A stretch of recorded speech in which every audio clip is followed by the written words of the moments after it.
Alors, comment s'est passé ton mois de juillet 2026? Est-ce que ça envoyait du steak? Euh, Clairement, en plus, on a terminé avec une pleine lune en Verseau qui nous a demandé d'enlever nos masques, de reprendre notre, j'allais dire, émancipation comme si on était des ados, mais notre pouvoir de ne pas faire attention aux autres en fait. C'était une énergie assez forte. Est-ce que tu as eu des moments de joie? Est-ce que tu as eu des moments d'amusement? Voilà, n'hésite pas à me faire un retour. Pour le mois d'août, ça va être différent. On est dans un mois 8 et en numérologie dans un mois 9 universel. Le mot que j'ai eu, c'est y croire. Et le mois 8, comme je l'ai expliqué pour le mois de juillet, c'est la puissance. Le 8, c'est un nombre qui a une énergie très très forte. C'est autant dans le positif que le négatif. Et donc cette énergie va être présente, encore présente. Euh, donc le 8, c'est aussi de poser des limites. Mais attention à la violence, attention à l'agressivité. Le, le 9, du coup, va mettre un peu plus de rondeur dans ce 8 qui en envoie. Euh, le 9, du coup, c'est le dernier nombre de la numérologie, puisque la numérologie fonctionne de 1 à 9, et ensuite, hop, on revient à 1. Le 9, c'est comme la dernière pièce du puzzle. C'est l'achèvement, l'aboutissement. Donc avec le 8,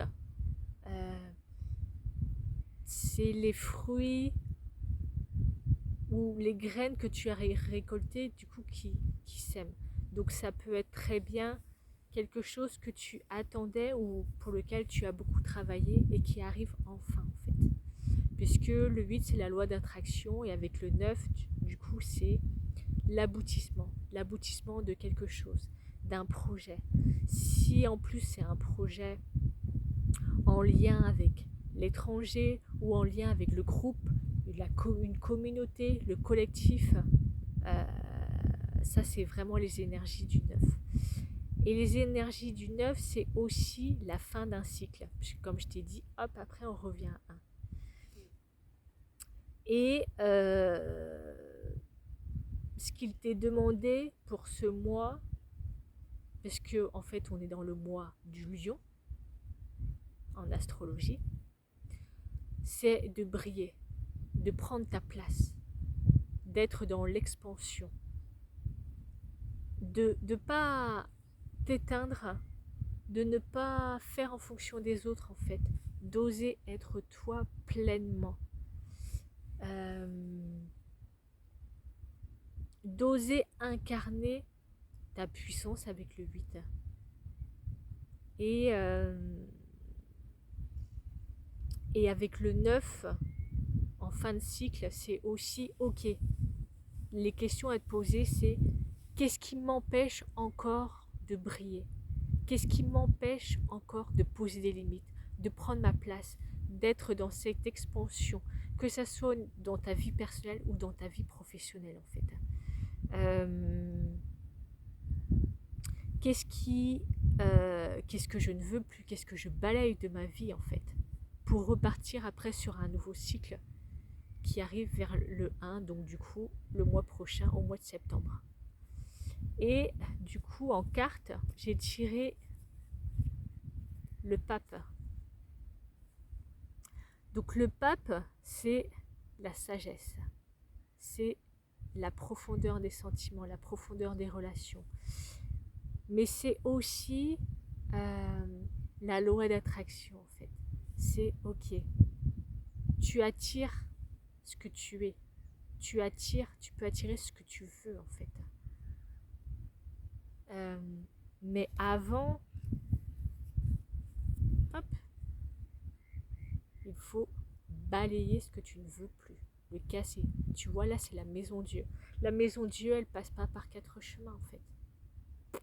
Elle se casse la marboulette, pour être poli, et hop, pour repartir après sur des bases qui sont alignées à qui tu es, pour ensuite aller vers ta pleine puissance, puisque l'empereur, tu vois, il est sur son fauteuil ou son socle, et tac, il incarne tout son être. C'est vraiment là le lion dans toute sa splendeur en fait. Et je finirai du coup par l'astrologie. Donc du coup on a une nouvelle lune en lion, donc j'en ai déjà parlé.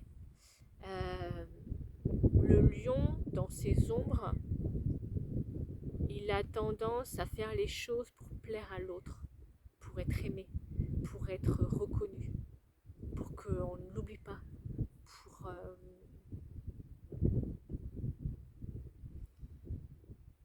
c'est pas qu'il a tendance à s'oublier, non.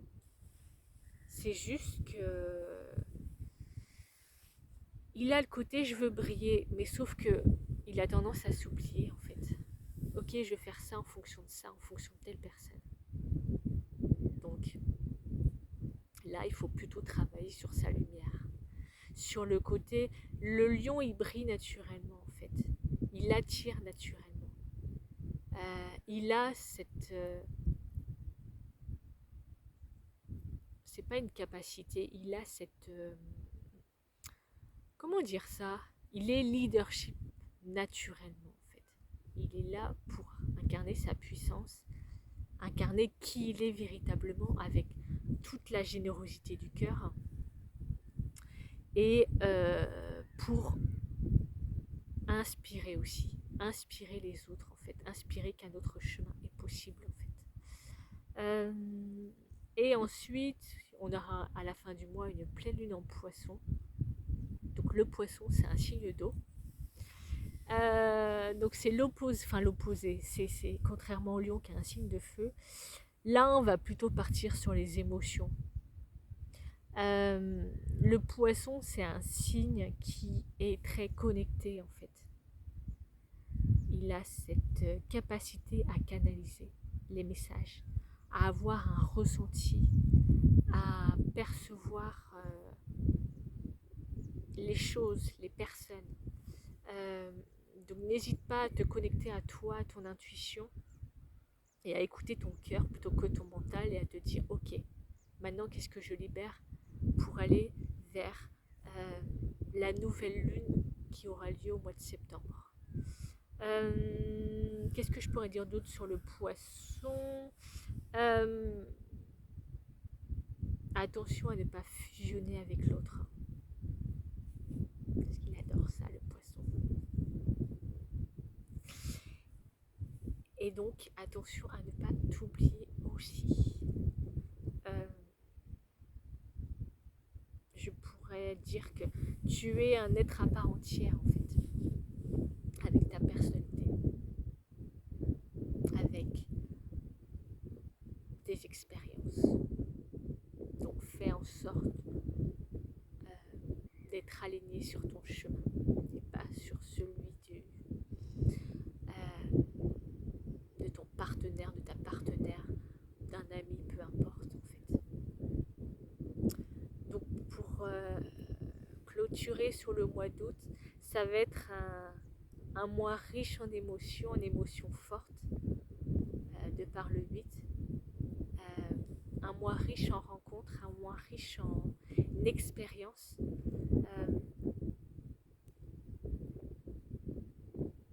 Mais c'est à toi de créer la vie que tu veux en fait. Il ne tient qu'à toi de faire vivre ce mois qui vibre de par son énergie.